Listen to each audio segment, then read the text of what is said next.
কবি জীবনানন্দ দাশের কাল্পনিক নারী চরিত্রকে কেন্দ্র করে নির্মিত হচ্ছে সরকারি অনুদানের চলচ্চিত্র বনলতা সেন। পরিচালক মাসুদ হাসান উজ্জ্বল নির্মিত এই সিনেমাটি মুক্তির কথা ছিল গত বছর, তবে দেশের সার্বিক পরিস্থিতির কারণে তখন মুক্তি দেওয়া সম্ভব হয়নি। সবকিছু ঠিক থাকলে 2026 সালের ঈদ উল ফিতরে সিনেমাটি মুক্তির চূড়ান্ত প্রস্তুতি নিচ্ছে নির্মাতারা।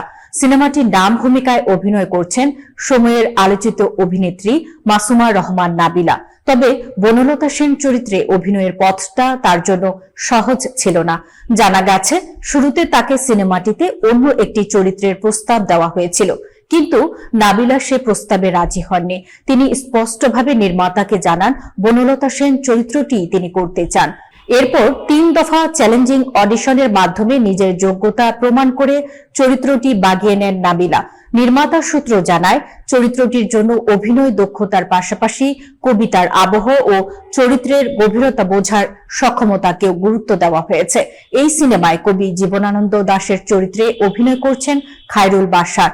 আরও অভিনয় করছেন সোহেল মন্ডল, নাজিবা বাশার, প্রিয়ন্তী উর্বি, রূপন্তী আকিদ, শরীফ সিরাজ ও সুমাইয়া খুশি। পরিচালক মাসুদ হাসান উজ্জ্বল বলেন, জীবনানন্দ দাশকে নিয়ে কাজ করা অত্যন্ত দায়বদ্ধতার বিষয়। গবেষণা, প্রস্তুতি এবং উপযুক্ত অভিনয় শিল্পী খোঁজার পুরো প্রক্রিয়াই ছিল সময় সাপেক্ষ ও চ্যালেঞ্জিং। তবে গুণগত মানের প্রশ্নে কোনো আপোষ করা হয়নি।